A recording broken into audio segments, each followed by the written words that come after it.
Hello नमस्कार दोस्तों, आप सभी का हमारे YouTube channel pick the fight civil service academy में स्वागत है। बहुत बहुत अभिनंदन है आप सभी लोगों का। जैसा कि आज का जो चर्चा का विषय है बहुत महत्वपूर्ण हो जाता है। देखिए, दुनिया में जो इंसान है मशीन के इर्द गिर्द क्या है ना, पूरा फंस गया है। जैसे देखा जाए तो इंसान की ज़िंदगी जो है मशीनों के बीच में ही घूमती है। आपसे चाहे आप अपनी ज़िंदगी में ही देखिए, आप मोबाइल के बगैर, लैपटॉप के बगैर, बहुत सारा सोशल इंजन जो है ना, उसके बगैर आप रह ही नहीं सकते हैं। बहुत मुश्किल हो गया है ना। चाहे बच्चों से लेकर के जवान तक देखिए, जवान से लेकर बूढ़े तक देखिए, सारे लोग मशीन में ही क्या है, इर्द गिर्द फंसे हुए हैं। तो चलिए, ये हमारा हो जाता है ना, ये हो जाएगा आर्टिफिशियल जनरल इंटेलिजेंस से क्यों भयभीत है इंसान, क्यों भयभीत है इंसान। ठीक है, क्या हो जाएगा, आर्टिफिशियल जनरल इंटेलिजेंस से क्यों भयभीत है इंसान। हम लोग इसी पे बात कर रहे थे और मैंने कहा था कि आज के समय में जो पूरी दुनिया है, इंसान है या मानव की बात करें, मानव है या चाहे जानवरों की भी बात करें, है ना, दुनिया का हर हिस्सा में अगर आप जाते हैं तो मशीन के द्वारा सारे लोग क्या हैं, घिर गए हैं। और ये हमारे बौद्धिक क्षमताओं की बात करें या मनुष्य के विश्लेषण की बात करें, है ना, तो इस पे ज़्यादा खतरा देखने को मिलेगा। जैसे में बहुत सारा रिपोर्ट भी आपको यहाँ पे पढ़ने को मिलेगा। तो आइए हम लोग देखते हैं क्या कह रहा है। चर्चा में क्यों है ना, चर्चा में क्यों हो जाता है। तो सबसे पहले जब न्यूज़पेपर में चर्चा में रहता है तो यहाँ से प्रश्न पूछा जाता है, चाहे वो पीटी का प्रश्न हो या मेंस का प्रश्न हो, यहाँ से प्रश्न बनता ही बनता है ना। तो देखते एक साक्षात्कार में ओपन एआई के सीईओ हैं जिनका नाम है सैम ऑल्टमैन। उन्होंने ये कहा कि आर्टिफिशियल जनरल इंटेलिजेंस जो है के विकास के लिए अरबों डॉलर का निवेश करने की प्रतिबद्धता उन्होंने यहाँ पे दिखाई है। प्रतिबद्धता उन्होंने क्या किया, दिखाया कि नहीं, यहाँ पे अरबों डॉलर निवेश किया जा सकता है, कि फ्यूचर में इसका क्या है, बहुत ज़्यादा डिमांड होगा, बहुत ही ज़्यादा डिमांड है।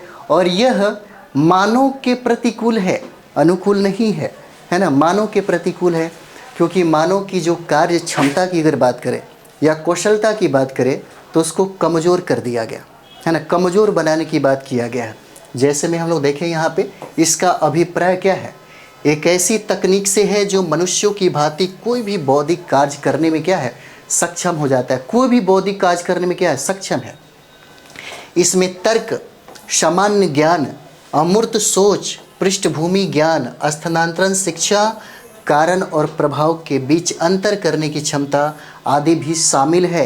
इन सारी चीज़ों में इसका लक्ष्य क्या है, मानव संज्ञानात्मक क्षमताओं का अनुकरण करना इसका लक्ष्य हो जाता है ना, लक्ष्य जिसके माध्यम से अपरिचित कार्यों को करने, नए अनुभव से सीखने और अपने ज्ञान को नए तरीकों से लागू करने की अनुमति दे सकता है ना, अनुमति दे सकता है, जो इम्पोर्टेंट है। आर्टिफिशियल इंटेलिजेंस की अगर बात करें तो विचार के तौर पे अगर देखा जाए यहाँ पे, तो इसका विचार पहली बार है ना, इसका विचार पहली बार 20वीं सदी में एलन ट्यूरिंग द्वारा प्रस्तुत किया गया। इम्पोर्टेंट है, यह पहली बार जो विचार है एलन ट्यूरिंग के द्वारा क्या किया गया, यह प्रस्तुत किया गया। इम्पोर्टेंट है आपके लिए, बहुत भी आई है। एक पेपर जो कंप्यूटिंग मशीनरी एंड इंटेलिजेंस जो 1950 में ये बन के आया था। उसके बाद यहाँ पे हम लोग देखेंगे सैद्धांतिक कंप्यूटर विज्ञान और कृत्रिम बुद्धिमत्ता का जनक इसे कहा जाता है। देखिए, ट्यूरिंग परीक्षण के अनुसार यदि कोई मशीन है ना, यदि कोई मशीन के रूप में पहचाने बिना किसी इंसान के साथ बातचीत में संलग्न हो सकती है तो उसे मानव बुद्धि का प्रदर्शन किया गया है। जैसे आप देखते हैं सऊदी अरब में एक रोबोट बनाया गया जिसका नाम है सोफिया, और सोफिया को वहाँ के कंट्री ने मानवाधिकार कह सकते हैं कि फंडामेंटल राइट्स दिया गया। जैसे में अगर हम भारत की बात करें तो भारत में जब किसी महिला को या जब किसी लड़की को आप छेड़ते हैं तो जो क्लेम आप पे लगता है वही क्लेम वो सरकार आपके ऊपर लगाती है। आप उससे उस रोबोट को छेड़ नहीं सकते जिसका नाम है सोफिया, है ना। इसी तरीके से यहाँ पे बनाया जा रहा है इंटेलिजेंस, आर्टिफिशियल इंटेलिजेंस, इसी पे चर्चा चल रहा है। चलिए थोड़ा सा अंतर हम देखते हैं, एजीआई में और एआई में क्या अंतर है। देखिए, इसमें मुख्यतः दायरे और क्षमताओं का अंतर हो जाता है। आर्टिफिशियल इंटेलिजेंस की बात करें तो छवि पहचानना, अनुवाद या शतरंज जैसे गेम खेलने में क्या है, बहुत ही विशेषज्ञता हासिल किया हुआ है ना। और इसके लिए इसी को डिजाइन किया गया है, मनुष्यों को हराने में यह सक्षम है। उसके बाद यहाँ पे देखिए निर्धारित मापदंडों तक ही यह सीमित है। अगर हम लोग AGI की बात करें तो यह बुद्धि के एक व्यापक अधिक सामान्यीकृत रूप से कल्पना करता है, जो किसी विशेष कार्य मनुष्यों की तरह ही क्या है, सीमित नहीं है। ये आगे देखते हैं हम लोग। इसमें कहता है कि AGI से मानवता को क्या लाभ होगा, है ना। ये इंपॉर्टेंट है, जब आपको साइंस टेक में मेंस लिखना हो तो ऐसे पूछा जा सकता है, AGI से मानवता को क्या लाभ होगा। तो यहाँ पे देखिए अल्पसंख्यक जो असंख्य है वो सकारात्मक प्रभाव पड़ेगा और विभिन्न क्षेत्रों में उपयोग किया जा सकता है इसका। जैसे स्वास्थ्य के क्षेत्र में, है ना, AGI का उपयोग किया जा सकता है, इसका लाभ लिया जा सकता है स्वास्थ्य के क्षेत्र में। वित्त के क्षेत्र में भी इसका बहुत ज़्यादा लाभ लिया जा सकता है। और बाज़ार के क्षेत्र में देखिएगा तो AGI का सबसे ज़्यादा और सटीक भी आप उपयोग कर सकते हैं। और शिक्षा के क्षेत्र में भी है, बहुत सारे क्षेत्र में AGI का हम इस्तेमाल करके अपने कार्यों को विकसित कर सकते हैं, अपने कार्यों को काफ़ी डेवलप कर सकते हैं। इससे संबंधित जो चिंताएं हैं क्या क्या हो सकती है, तो चिंता की अगर बात करें तो सबसे पहला कंप्यूटेशनल शक्ति की भारी मात्रा में ऊर्जा की खपत होगी। एक कचरे के उत्पादन हो सकता है जो पूरी दुनिया में एक समस्या पैदा किया हुआ है, वो समस्या फिर से, है ना, ज़्यादा पैदा हो सकता है।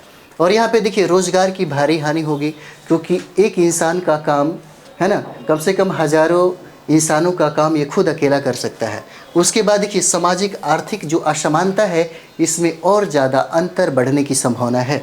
उसके बाद AGI नियंत्रकों को केंद्रित जो व्यवस्था है, इसमें भी बहुत सारा चीज़ें हम लोग को देखने को मिलेगा।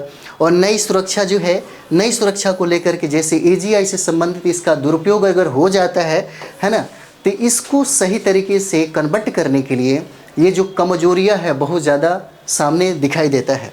बुनियादी मानव कौशल और क्षमताओं का नुकसान हो जाएगा, है ना। जो इंसान अपना जो सोच रखता है, उसकी अपनी परीक्षण है या अपनी बौद्धिकता है, वो कहीं ना कहीं यहाँ इंसानों का क्या हो जाएगा, खतरे में पड़ जाएगा।